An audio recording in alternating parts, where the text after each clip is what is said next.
Today's episode is about mistakes and how not to make them. This first thing I'm going to show you is Game 1 against Death and Taxes. Now, I consider Death and Taxes to be around a 50-50 matchup. Your primary goal is to do something relevant before their second turn. So either win or Burning Wish for a Massacre or Cabal Therapy away their hate there or whatever. And then you try to win fast before they can recover. Obviously, that doesn't always work.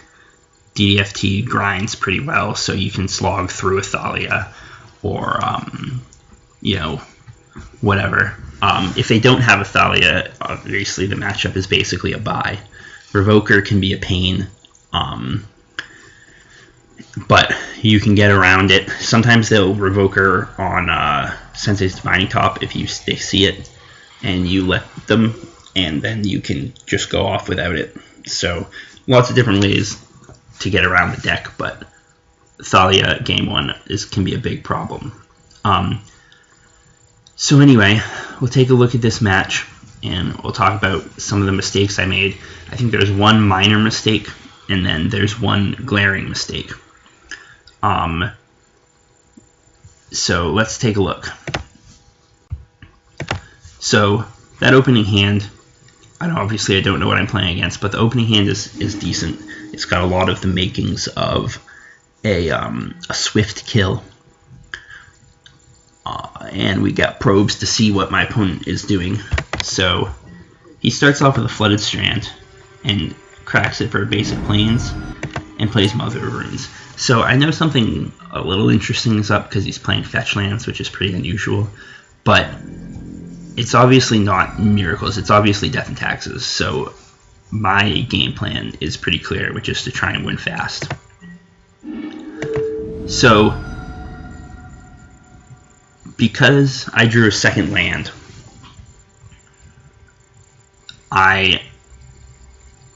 if they don't have the Thalia, I think that, what the fuck am I saying? Alright, so I drew a second land. If they don't have Thalia, I think the matchup, this is going to be pretty easy because I have my hands full of gas. So here I fire off the second probe, or they probe. I probed and I saw a Thalia, and I saw a Revoker and a Mirran Crusader. I don't know if you could see that. It was going by pretty fast. And then some lands, including a Wasteland. So I want to run out the top because of the Thalia, I'm probably on the Burning Wish for Massacre plan. And I think what I should have done was not play the second probe. So I think that was the first mistake. That was a small mistake. I should have hung on to the second probe for later. Because the reason I played it was hoping to just rip a Therapy off the top. But because I'd already played the Divining Top, that was going to be really slow. It wasn't going to be fast enough. So, I wasn't thinking straight there, basically. So I would have been better off to just hold that probe, because, as you can see, it might have been useful for later. So they have Thalia, which is kind of what we expected. So right now I play out my fetch, and then they attack with Thalia, and here they play a Revoker. And so I spin the top in response because they probably want to Revoker the top, and I see a second Burning Wish. So I'm going to put the second Burning Wish on top, because then we'll be able to Burning Wish for the Massacre and still have a Burning Wish left over for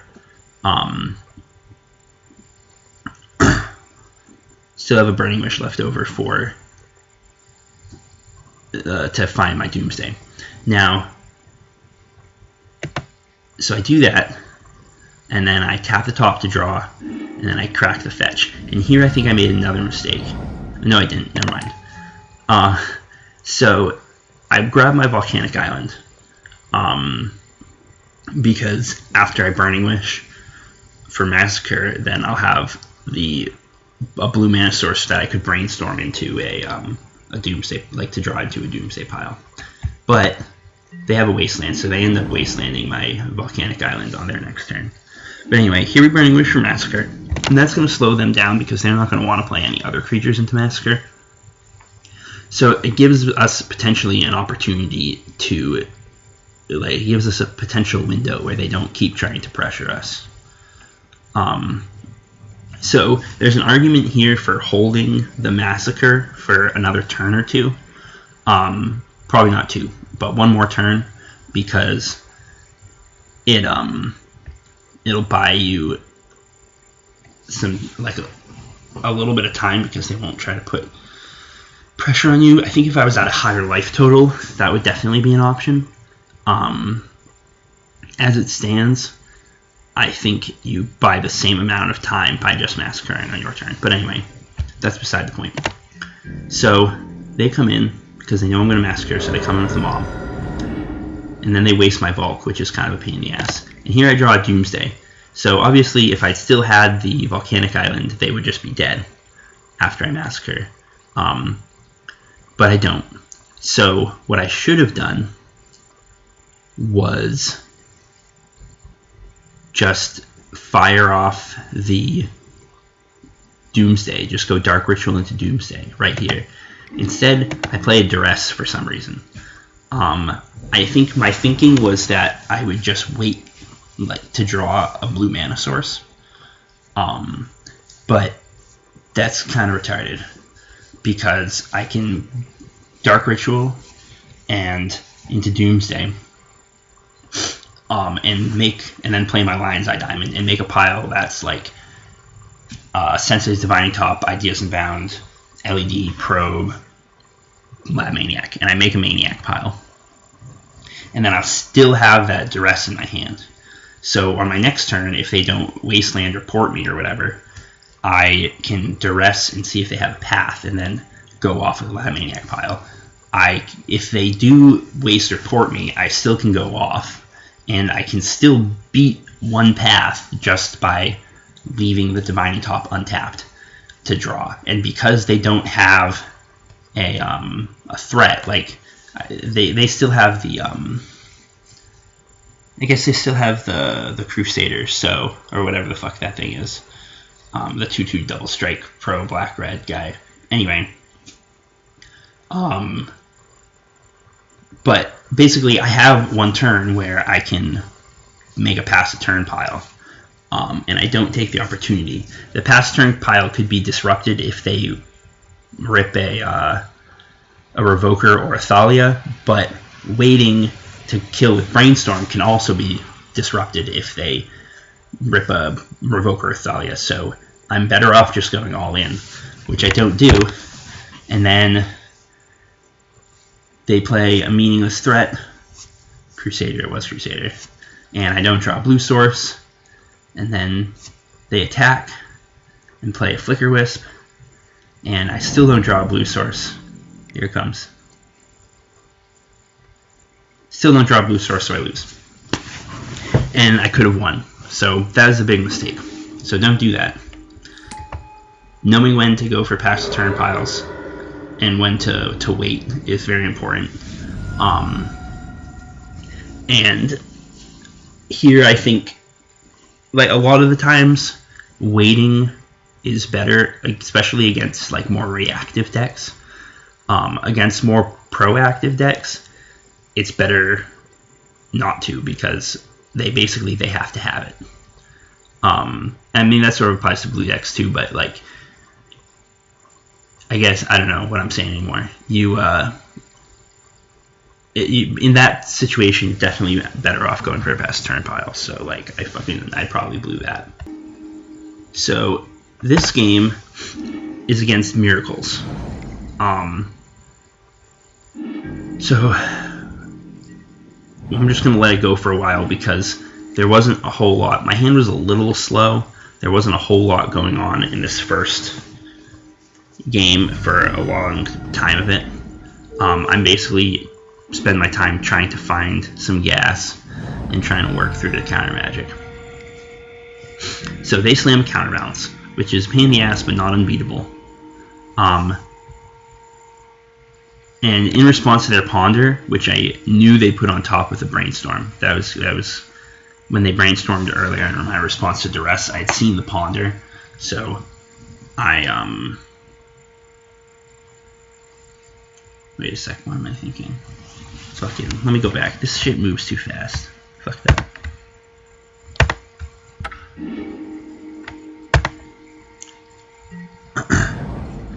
So this is a game against Miracles. I'm just going to let it go on for a little while because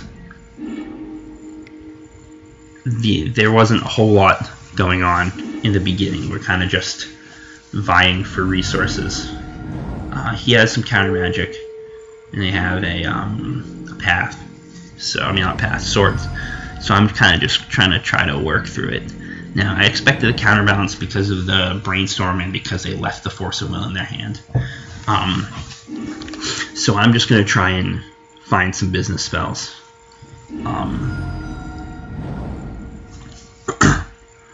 And my goal here is going to be probably to hard cast the Doomsday and then grind through whatever they can find.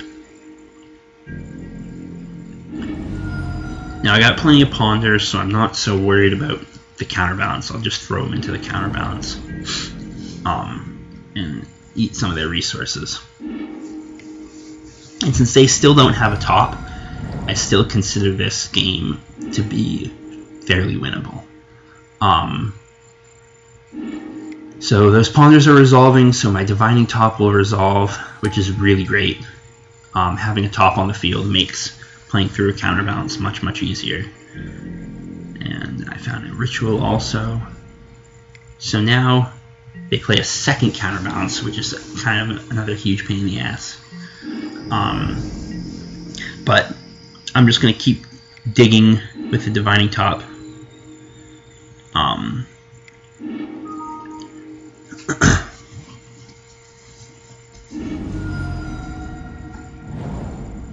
And I finally find a business spell. So I grab my Doomsday, get another green mana source, and cast the Doomsday, and it resolves. So, this is what we do here. I build a pile that I believe was 2 Abrupt Decays, a Duress, a Doomsday, and a Lab Maniac.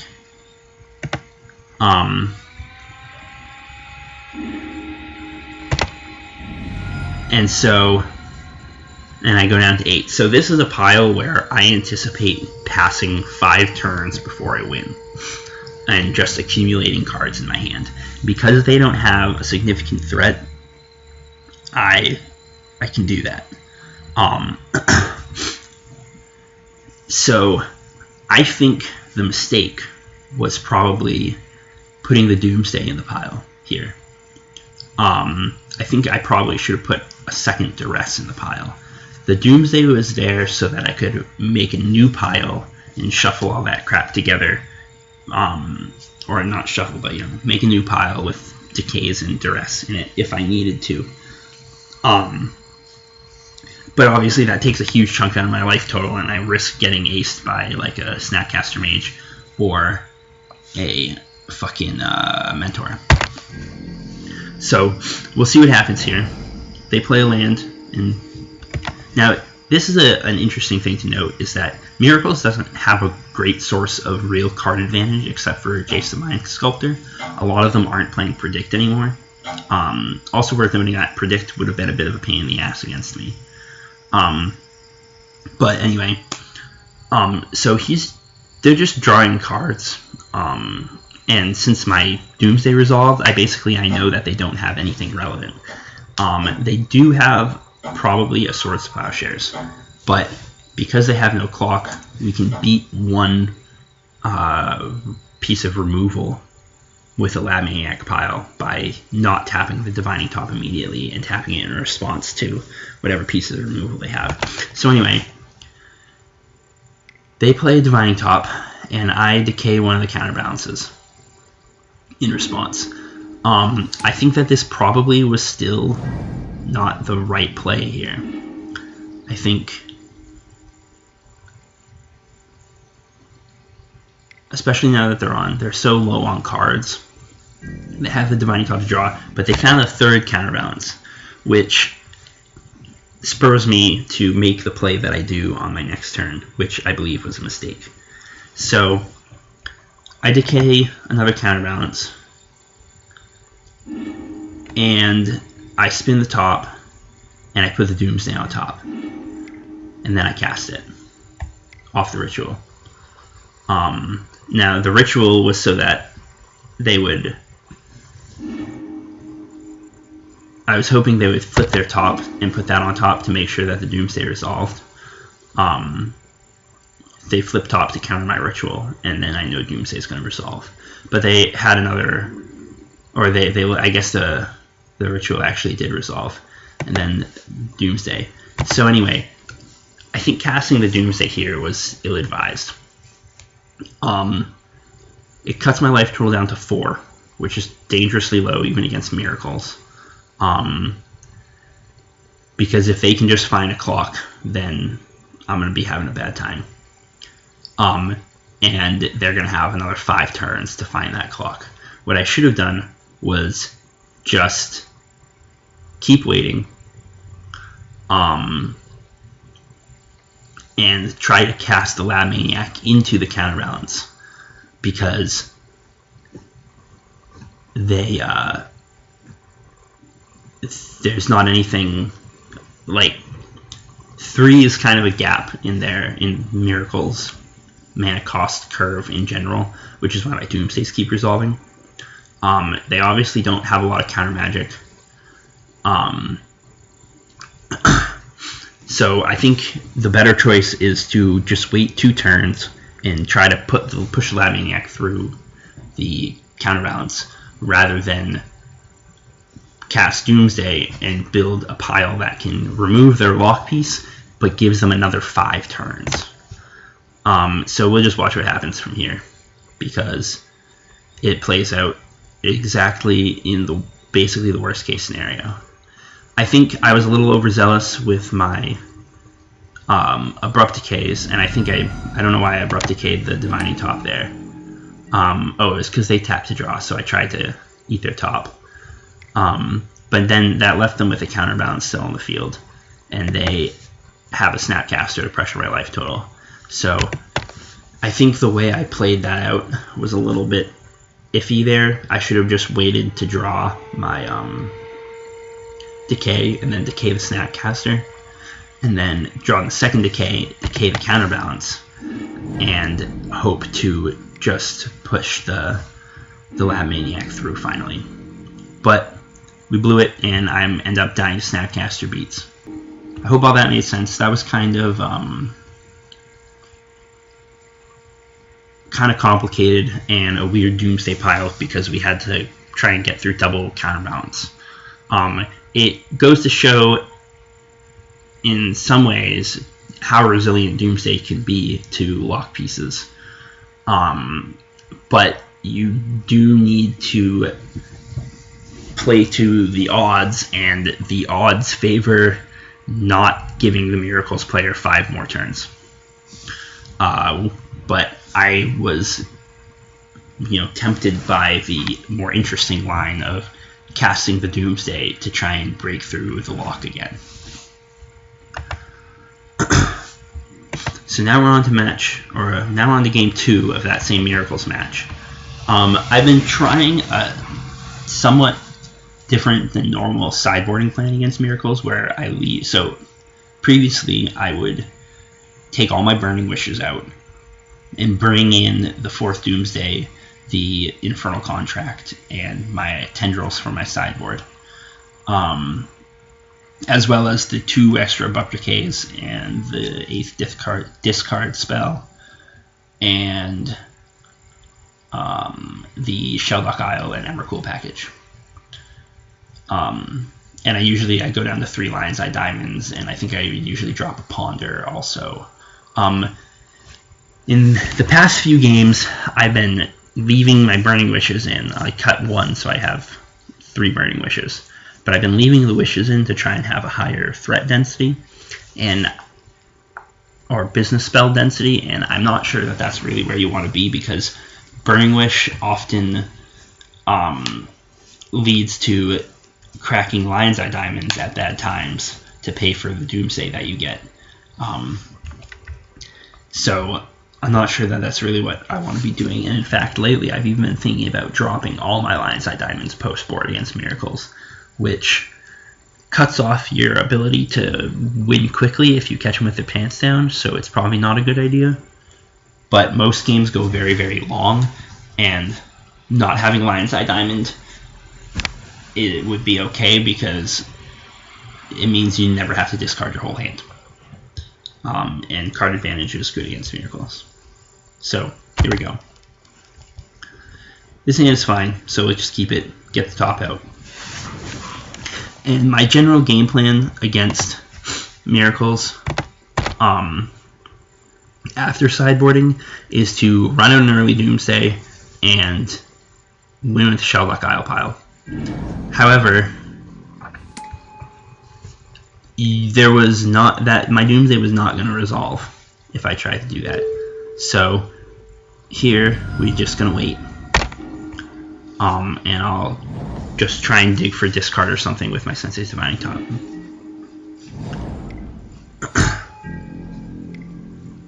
So spin top, don't see anything good, get the land, and pass turn. And we'll just play draw go for a while, and I'm going to use the top to try and find things that help me out. Play out the Lion's Eye Diamond. There's not a real need to keep it in my hand. They snap Brainstorm.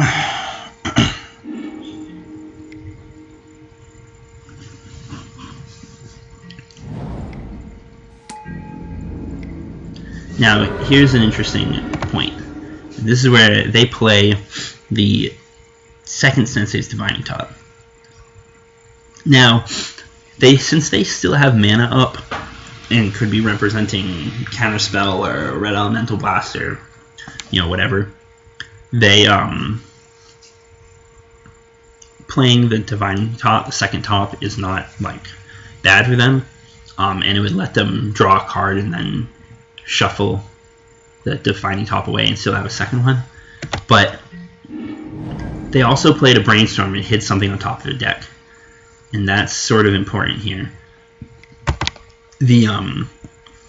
Also the presence of the Snapcaster is preventing me from jamming the Infernal Contract to try and outcard advantage them, because the clock would be too quick if I did that. So we're just going to hold that contract. At some point I think I decay the Snapcaster. Yep. And I find a Duress. I Duress them, and there was not a lot of counter magic except that Red Elemental Blast, which we can play around. So I believe I took the Jace. Because I don't want them, you know, outcard advantaging me here.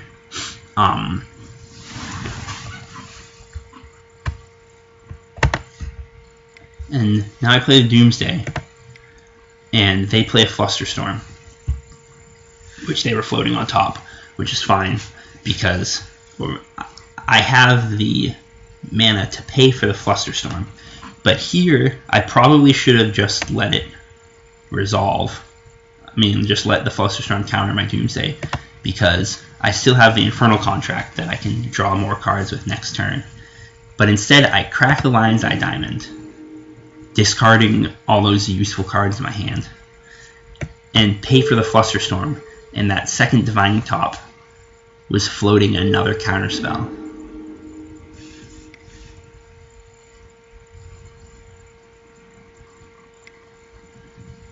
And boom.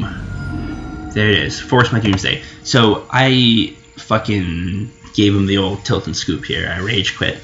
But I probably should have kept playing it out because I have a Divining Top. They don't have a lot of cards in hand.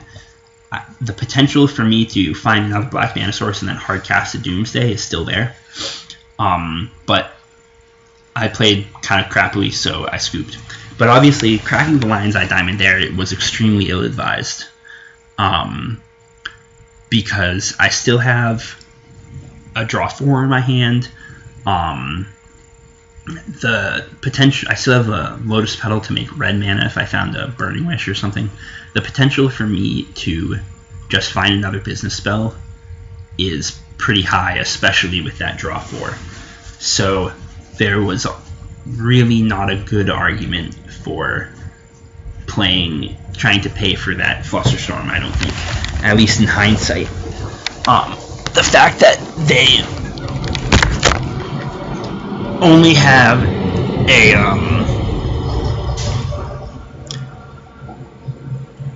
a red Elemental Blast for other interaction made me want to jam that Doomsday through. And I think I got blinded by that because we were in perfect position to try and win with a Shadowlock Emrakul pile, especially after duressing their Jace, which is one of their few outs to Emrakul, if they survive the first hit. But anyway, that's how it happens. So don't crack Lion's Eye Diamonds willy-nilly because you lose a lot of useful stuff. That's the lesson. Hope you liked it.